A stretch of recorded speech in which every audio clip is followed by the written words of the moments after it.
Remotely piloted aircraft are getting new attention amid reports Iran shot down a U.S. Navy drone last month and the U.S. downed an Iranian drone last week. Many of the drones the U.S. Air Force flies overseas are piloted from a military base right here in the United States. Janet Shamlian got a rare behind-the-scenes look at those operations, and she joins us now from Creech Air Force Base in Nevada. So, Janet, what's it like out there?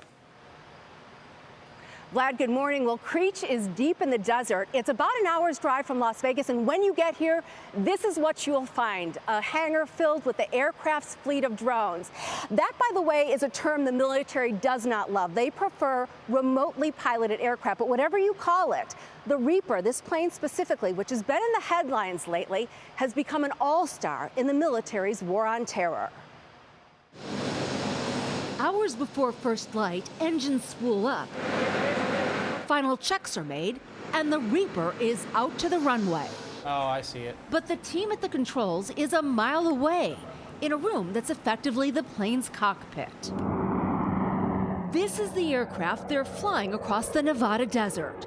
They'll soon be navigating a similar Reaper in the skies above terror hotspots around the globe, without ever leaving the state. This is a base at war every day. These metal containers have been turned into air-conditioned cockpits, and the pilots who are inside them are training to fly missions all over the world.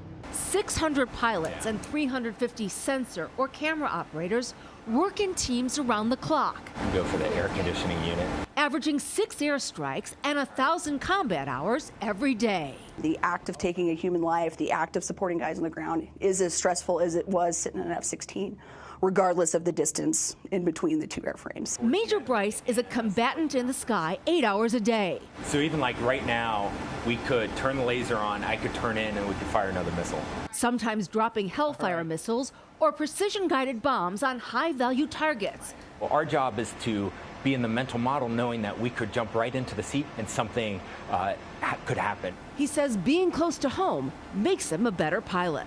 Even though I might get home at weird hours, I get to go home and spend time with my wife and daughter. The missions themselves are classified. So this camera right here is able to provide 360 degrees of rotation. And so are other capabilities of the Reaper. But here's what the Air Force will say.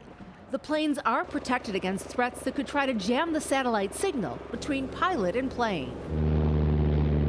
As aviators patrol the skies without ever leaving the ground.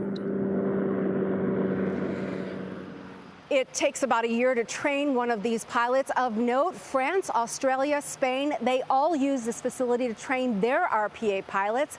And the UK's Royal Air Force actually stations its pilots here. They live here, and they use the cockpits to fly their planes out of here, or their drones out of here. Gayle?